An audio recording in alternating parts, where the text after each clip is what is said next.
नमस्कार दोस्तों। 2025 का नीट का पेपर हो चुका है और लिटरली बहुत सारे स्टूडेंट जो है ट्रिमेंडस प्रेशर और दबाव की स्थिति में है। सामान्यतः जो टेस्ट वगैरह अपने इंस्टीट्यूट में देते थे उसमें उनके स्कोर 650, 60, 70, 80, 90 ऐसे हुआ करते थे। बट सडनली क्या होता है कि नीट 2025 में उनका स्कोर पुल होकर के करीब करीब 500, 520, 530 पे आ चुका होता है। तो लिटरली ये बहुत पैनिक और प्रेशर का टाइम है उन बच्चों के लिए। बट मैं ये जरूर कहना चाहता हूं बेटा, आप लोग एकदम ना घबराएं, एकदम ना परेशान हो। कारण यही है कि जो घटना 650 पे घटती थी वो इस बार 530, 520 पे घटनी चाहिए। अलग अलग स्टेट्स के लिए अलग अलग हो सकता है, इसलिए आप बहुत परेशान ना हो। जैसा कि आपको पता है कि 85% स्टेट कोटा का जो भी कट ऑफ बैरियर होता है वो अलग अलग स्टेट्स के लिए अलग अलग होता है। इस प्रकार अगर आप देखेंगे तो मुझे लगता है कि ये कोई प्रिडिक्शन नहीं है, मैं रिपीट कर रहा हूं, बट ये मेरे कई 17-18 साल के टीचिंग एक्सपीरियंस और हजारों डॉक्टर बनाने के बाद का अनुभव यही कहता है कि it should come around 530 to 540 hardly. In state like UP में 530 के टच में होना चाहिए और बंगाल में 520 टू 530, 10-20 नंबर आगे पीछे हो सकता है, 10 नंबर के आसपास इधर उधर हो सकता है।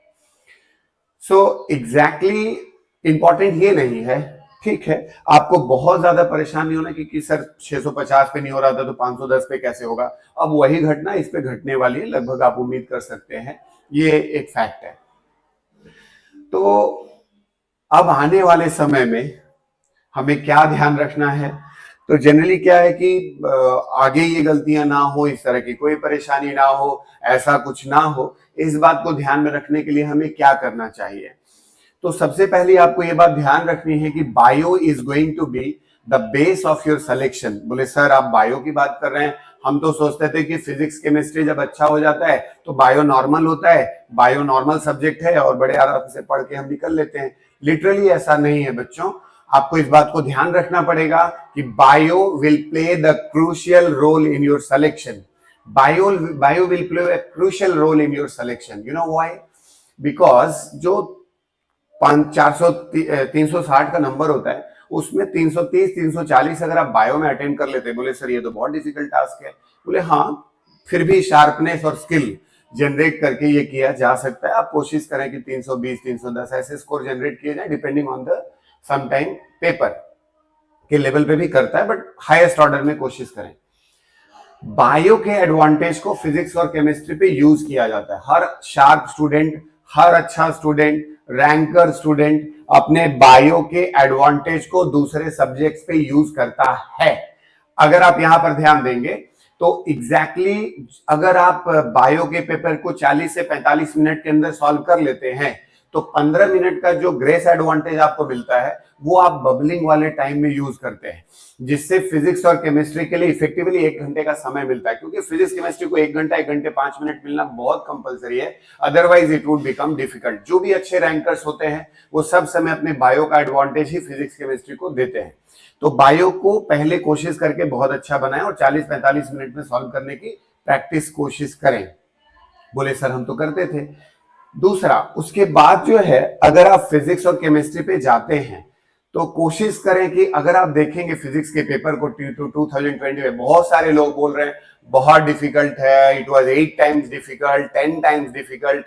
आई do agree it was difficult, I don't say it was not difficult, और एकदम सही है कि डिफिकल्ट था। लेकिन मैं दावे के साथ भी ये बात कह सकता हूं कि कम से कम 20 से 25, 30 क्वेश्चन ऐसे थे, 30 क्वेश्चन के आसपास ऐसे थे जो एवरेज स्टूडेंट जो पढ़ता हो वो भी कर सकता है। कहां ब्रेकडाउन हुआ?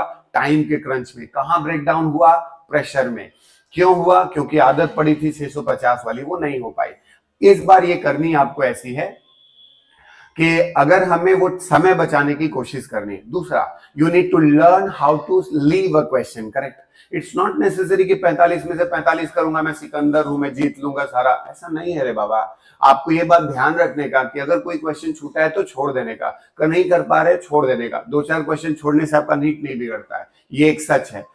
Art of just living a question, छोड़ना भी एक कला है। दूसरा, बायो का एडवांटेज। तीसरा, आप इतना ज्यादा क्वेश्चंस का रिपीटेशन और रिवीजन करें, खासकर उनके कंसेप्ट्स को विजुअलाइज करते हुए, उनके कंसेप्ट्स को समझते हुए। किसी भी आंसर को मगअप करने की कोशिश ना करें, उनके आंसर्स को आप मगअप ना करें, उनके फॉर्मुलों को मगअप ना करें, आप समझते हुए चीजों को रिवाइज करें बार बार। रिपीटेशन का एडवांटेज मैं बताता हूं आपको कि अगर आप हर क्वेश्चन में 5 से 7 सेकंड का क्वेश्चन सेकंड बचा पाते हैं एज पर दूसरे स्टूडेंट्स के रिस्पेक्ट में, हो सकता है दोनों ने बराबर पढ़ाई की बट दोनों का स्किल थोड़ा अलग है, एक ने बहुत रिवीजन किया हुआ है, प्रैक्टिस किया हुआ है, तो 5-5 सेकंड 7-7 सेकंड का कैलकुलेशन अगर आप करेंगे ना, तो आपको लगेगा कि आप दूसरे स्टूडेंट्स के रिस्पेक्ट में हर समय 15 से 20 मिनट एक्स्ट्रा जनरेट कर लेंगे पेपर में आप, जो कि क्रूशियल रोल प्ले करता है। तो आप कोशिश करें कि थोड़ा रिवीजन और प्रैक्टिस से चीजों को बेहतर किया जा सके। मैंने कहा क्वेश्चंस को लीव करना सीखना है, आपको नहीं आता छोड़ सकते हैं, ठीक है, बाद में समय मिलेगा हम कर लेंगे। मैंने कहा रिवीजन, रिवीजन और रिवीजन। सर हम क्लास 12th में पढ़ते हैं या हम रिवीटर्स या ड्रॉपर्स बैच में हैं, तो हमारे पास तो बहुत ट्रबल है, हम बैकलॉग्स बहुत ज्यादा हो जाते हैं। एक वीक में कम से कम 2 या 3 दिन डिसाइड कर लें, जिस दिन आप किसी पिछले टॉपिक्स को आप रिवाइज करेंगे, जिससे किसी भी तरह का कोई बैकलॉग नहीं होगा। आप ये बात समझ सकते हैं। तो चूंकि मैं वीडियो को बहुत ज्यादा लंबा नहीं करना चाहता और बहुत सारी पॉइंट्स है बातें हमारे बताने के लिए, तो मैं किसी और वीडियो में और सब्सिक्वेंटली चीजों को बताने का प्रयास करूंगा। बट आप इन बातों का ध्यान रखें जो मैंने आपको बताया। मैंने कहा repetition, repetition, repetition, art of living a question, conceptually clarity and visualization, strengthening the bio part and उसका एडवांटेज फिजिक्स केमिस्ट्री को ऑफर करने का। तो ये और भी बहुत सारे वीडियोस में लाता रहूंगा, बताता रहूंगा। शेयर करें अपने लोगों में, इसको कमेंट करें, सब्सक्राइब करें। हमारा मनोबल भी बढ़ता है हमें ये देखकर कि मैं अपनी बात दूसरों तक अच्छे से पहुंचा पा रहा हूं। तो थोड़ा सहयोग की कामना है निश्चित रूप से, तो क्योंकि आपसे ही हम हैं, ये सच है। तो इसलिए आपका सहयोग जरूरी है और कोशिश मैंने ईमानदार की है कि मैं अच्छी बात और सही बात बता सकूं। और अगर आपको फ्रूटफुल लगे तो जरूर सब्सक्राइब करें। So thanks to all of you, धन्यवाद है आप सभी लोगों का। फिर मिलूंगा, शुक्रिया। आप सभी लोगों का दिन शुभ हो। By two all of you.